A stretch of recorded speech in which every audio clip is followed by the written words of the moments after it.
Bonjour tout le monde, c'est moi Charlotte et aujourd'hui nous allons regarder le reste du poème qui s'appelle Les Bizarreries de la langue française. La dernière fois nous avons étudié les premières 8 lignes et alors aujourd'hui nous allons regarder la suite. Ok, on y va. Hi everyone, today we're going to look at the second part of a poem following on from last month's club video, or the last club video that I posted for French. We saw the first 8 lines in the first video, now we're going to look at 9 through to 15. So, each sentence, as you'll see, or each line, contains 2 homonyms, I think, at least 2 per line, most of which will contain 1 verb and 1 other part of speech, both of which will be written in the same way but pronounced potentially differently and will of course have different meanings. So that's what we're doing today. If you're part of my French club, you'll receive a digital copy of the handout in your email later today, which will contain the content we're looking at, some exercises to complete to test your understanding and comprehension, and then there'll be a link to this video so you can go back and refer to it any time, as well as a link to some further resources online regarding French homonyms. So let's get started. So for each sentence I'll read the line, then I'll look at it and take you through the meaning and give you any other pointers I think might be useful. So first one, this is line 9 if you've got your hand out. Il convient qu'ils convient leurs amis. Let's zoom in a bit there. Il convient, so that's C-O-N-V-I-E-N-T. This is from the verb convenir. Convenir, which means to be suitable, or to be suited or appropriate. So there's lots of different ways that can be translated into English. We'll look at how we translate it into English in a moment. So convenir has C-O-N at the beginning, and then it's conjugated like the verb venir, to come. That's the same for lots of verbs which have venir at the end of it, okay? Il convient que.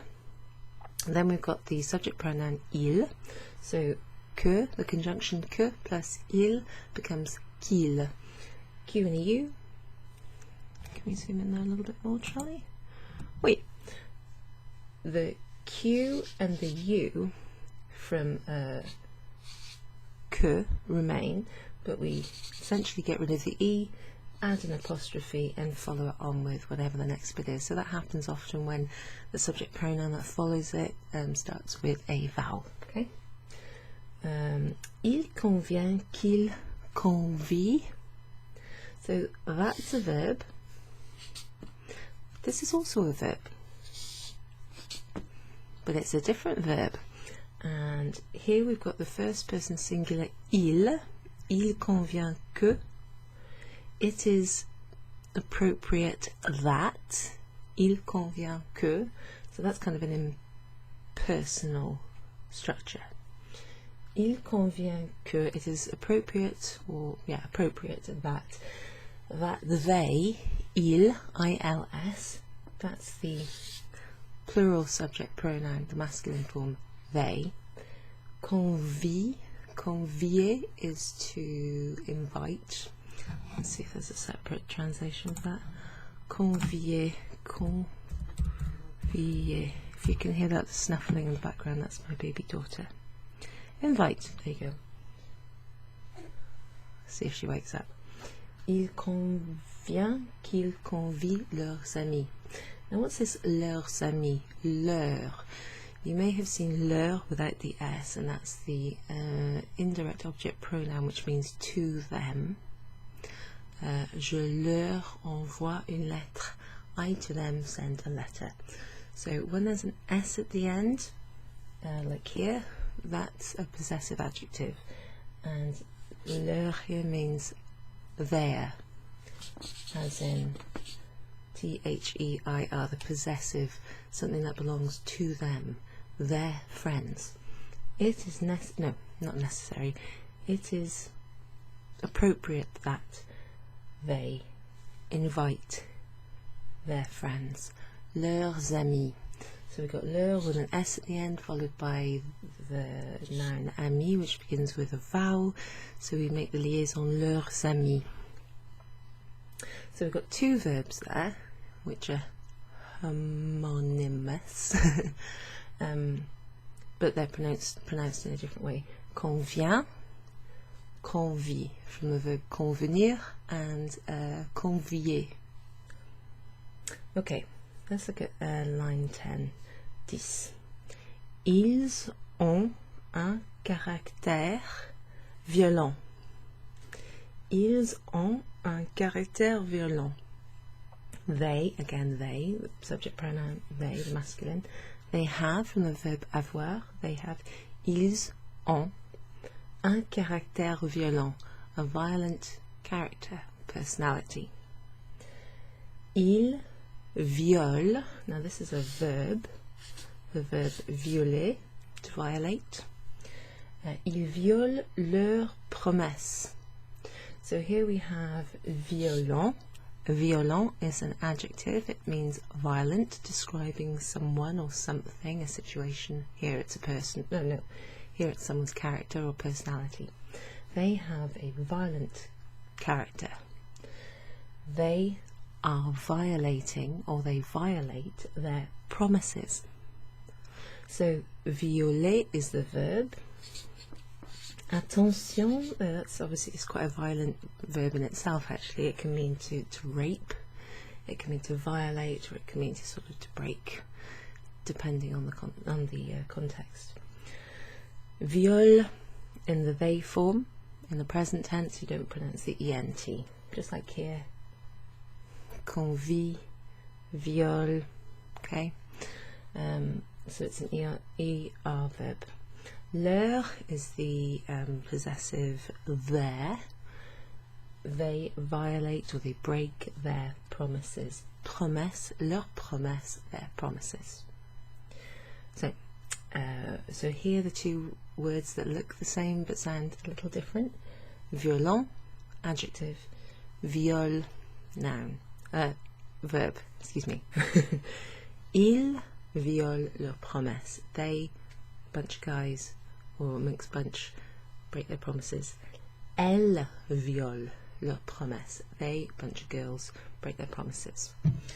Viol, from the verb violer. Okay, so line 11. Nos intentions sont que nous intentions ce procès. This is a weird one. So this is in the, well, it's in the new form, if you like. It's a sentence starting with the possessive nos, which means our something, plural. Nos enfants, our children. Nos amis, our friends. Nos stylos, our pens. So nos is the new form, which is a possessive, our, something plural. If it was something singular like our pen, notre. Okay, so it's a bit like votre is the singular possessive, and then nos is the plural, which is similar to vos. Votre and vos, your plural, your in the vous form, singular something, and your in the vous form, plural. Votre, vos, and notre, and nos, our. So it begins with the N, so that can sort of, you might look at it and think, oh, it looks a bit like vos. Or you might not remember those, because you often see votre and notre. Anyway, so that means our. Our. Not like an hour on a watch. Our. Things that belong to us. Because it ends with an S and it's followed by a noun that starts with an I, or a vowel, we pronounce yes. Nos intentions. intention. So normally when you have the noun or a noun that ends with T-I-O-N, T-I-O-N, it's akin to things that end with that same ending in English. So we would say shun, intention.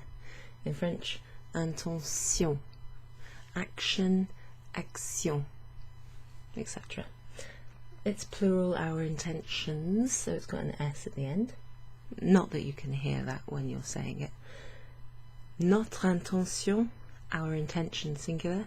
Nos intentions, our intentions. So the thing that changes when you listen to that is notre intention. Notre is our singular something. Nos intentions, the no bit, is our plural something or other. Our intentions are that. They are. Our intentions become the subject of this sentence. So the verb that follows it is as if we're saying il or elle. They are that.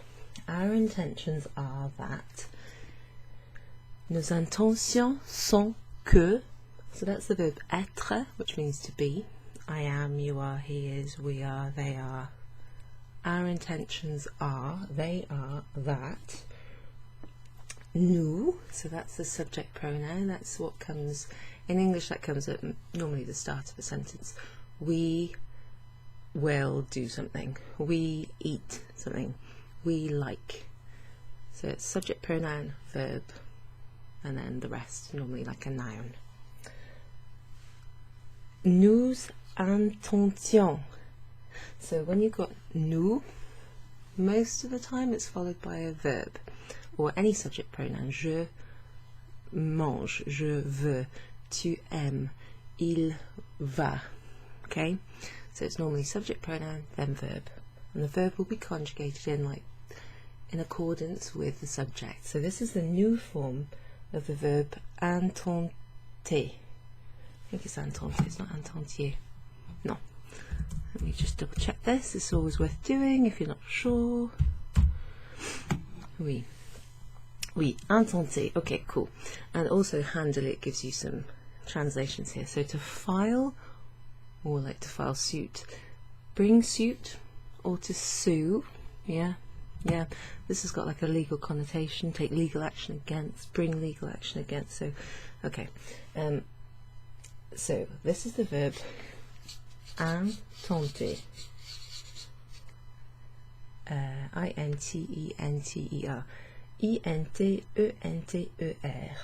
So instead of having O-N-S at the end, which is the usual ending for the present tense conjugation of new verbs, this is I-O-N-S.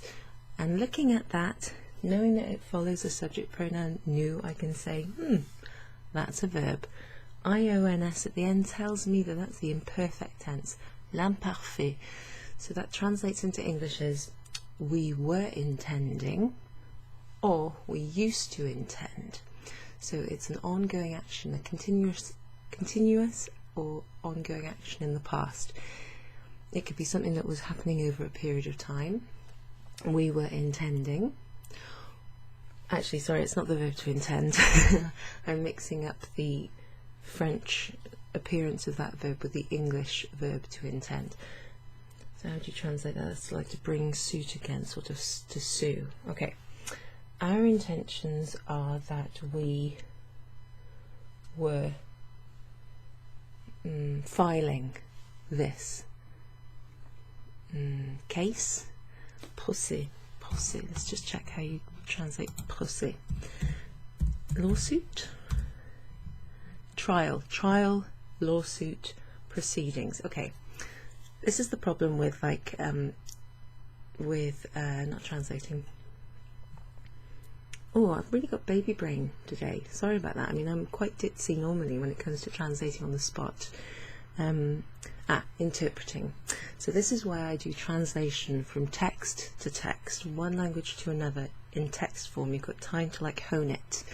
When you're an interpreter, you have to translate something from, say, the French into the English, and it has to be context appropriate. So here I'm like, is procès, lawsuit, case, trial, which one is it? You know, like, I need the time to find the right word, so I can then choose which word is the best for the context, and I can tell you, okay, well, court case or trial or proceedings, or whichever of those is the most appropriate, I think, for this. But if you're interpreting, you have to, like, your brain has to work very fast, and then you have to relay the information to the person or the people waiting over there. So it's really difficult. You need a different kind of brain. And even if you do, like, I understand generally, like, the meaning of something, and then relaying it back to, like, say, a British audience here or an English-speaking audience, sometimes it's kind of hard to do. So bear with me.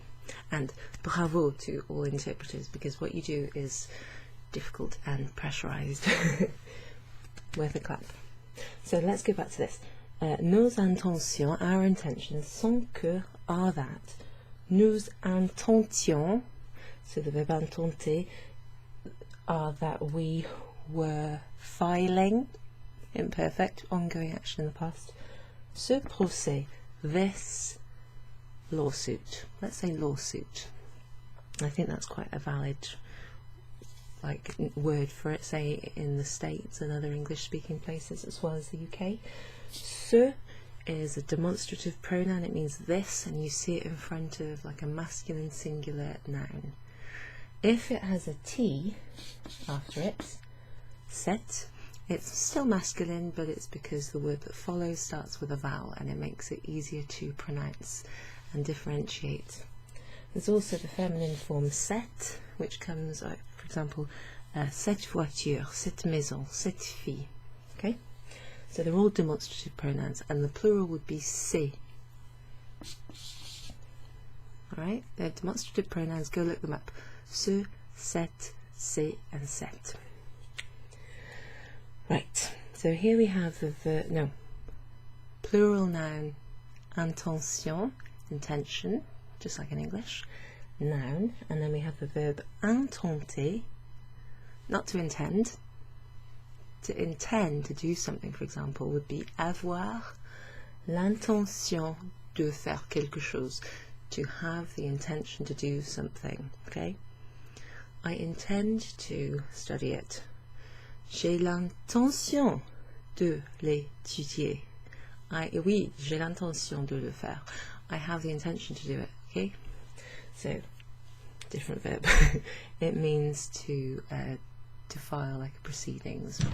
What was the other one? To let's go back. To sue. Voilà, to sue. To sue. So that's the verb, that's the noun, that's in the we form but in the imperfect tense, and that's why a lot of nouns with sion at the end in French can also be used like a play on words, at least with the written form, with nouns, with verbs that are in the we form in the imperfect. That's what's happening there. Let's look at number 12. Il néglige, so that's il, they, so this bit's a verb. Négliger. I know it sounds saucy, like a negligee, like a little kind of something a lady would wear to bed at night, maybe. It probably comes from that. The verb is négliger. It means to neglect. Okay, to not take care of something, to neglect. Il néglige, so you don't pronounce that last ent. That happens with er verbs in the they form. Okay, third person plural they. Il or elle néglige leur devoir. So leur, we've seen it a few times. Leurs amis, leurs promesses, leur devoir. So devoir as a noun is something that you have to do, like obligation. It can also be les devoirs, can be homework. Let's just see how else you could translate that. So, let's have a look. I'm looking for obligation, duty. There you go.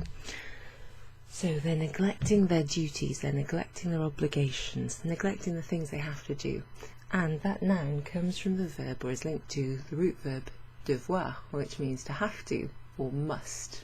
Okay, so let's just check that you can actually see that, because I'm not looking at my monitor at the moment. Yeah, voila. They are neglecting, or they neglect. Remember, there's two ways that you can translate the present tense from French into English. They are neglecting, or they neglect. So if I were to translate that as they are neglecting their duties, that's the present continuous. They are plus the verb neglect plus ing. That's the way that you say, that's the way that you use a verb in English when you're talking about something happening at present but it's ongoing. I am studying French. You use the verb to be, like I am, you are, he or she is, we are, they are. Then you use the verb neglect plus the suffix ing. I am studying. I am eating. You are watching me. So there's that, that's the present continuous. Or there's just like the present tense, which is it's like a simple tense. So it's just one verb conjugated in accordance with the subject pronoun. They neglect their duties. That's more kind of like a habitual thing, making an observation about something that's always the case, but isn't necessarily an action that's taking place ongoingly. It's easier to learn the French because you just conjugate the verb in the present tense, and it can be translated into English in two ways. They're neglecting their duties. Je suis moins négligent que eux. Que eux. Que is than. It's a comparative here. It's a conjunction comparing these people, them, with me, je. But it's truncated with an apostrophe, and then it's followed by eux, which means them. Moi, toi, lui, elle, nous, vous, eux. Elle. So EUX means them, and it's like an emphatic pronoun. You can answer the question who with it. Qui? Moi. Qui? Eux. Who? Me. Who? You. Who? Them. Eux. Okay? So that's different from il, which is the subject pronoun. Eux, I think, is called an emphatic pronoun. It's a pronoun and it means them. Anyway, ils négligent leurs devoirs. Je suis moins négligent que eux. So I am, je suis, moi, less négligent, that means negligent, neglectful, than them, que eux, que. Now if this little one wakes up, then I'll have to apologise, and I'll start the video, or I'll start the second part of the video, and I'll have to post two videos, but we'll see, on va voir, on verra ce qui se passe. Ce qui va se passer. So what we have here is the verb négliger, to neglect, and then we have the adjective négligent. So it's a bit like the verb violer and the adjective violent. They're spelt the same way, but you pronounce the ENT as en in the adjective form. Pardon, I've got a bit of a sore throat, it seems. And in the verb form, in the il conjugation of the present tense, you don't pronounce the ENT. Okay? Okay, so let's have a look. It's 1, 2, 3, 4, 5. 1, 2, 3, 4. I think we've got encore 3 lignes. We've got 3 more lines to look at. And it's not on that page. It should be on this page.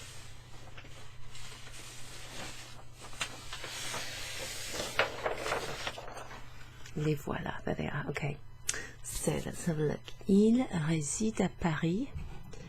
So these are all like mostly in the kind of they form.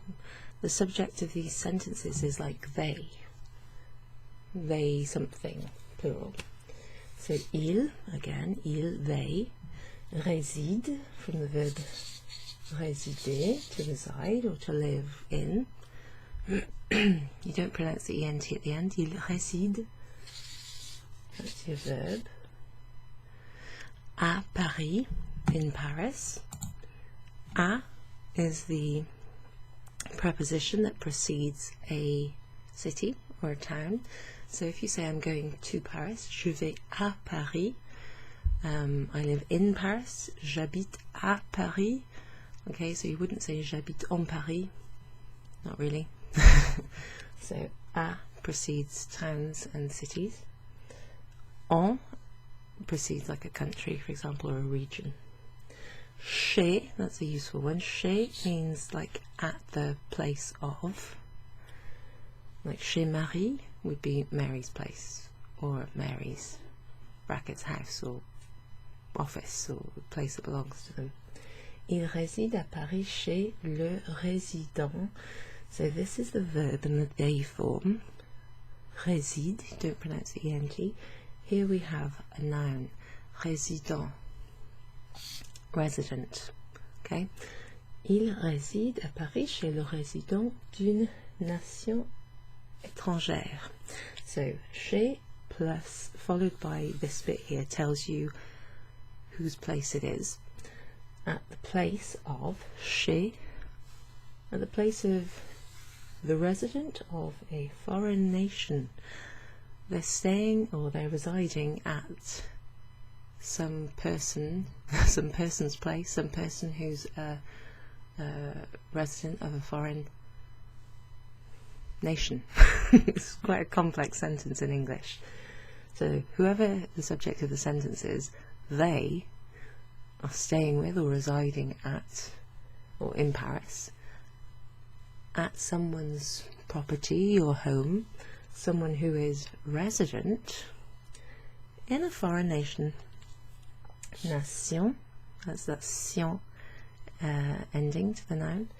Étrangère, that just means foreign, and it's the feminine form of the adjective. Étranger is, un étranger is a stranger or a foreigner, that's a noun. Étranger, à l'étranger, well, that's a noun. Étranger with just er at the end is the masculine form of the adjective. It means strange or foreign. But here we've got the extra e and a grave accent on the e before the r. That's feminine. That adjective is agreeing with une nation. Bit of a strange one there, but we've got a verb in the they form, present tense, and then we've got a noun. Hello, darling. I think I might have to just come back and finish off this video. Oui, okay. Je coupe. I'll cut this and then I'll post the second little short video shortly after. Merci.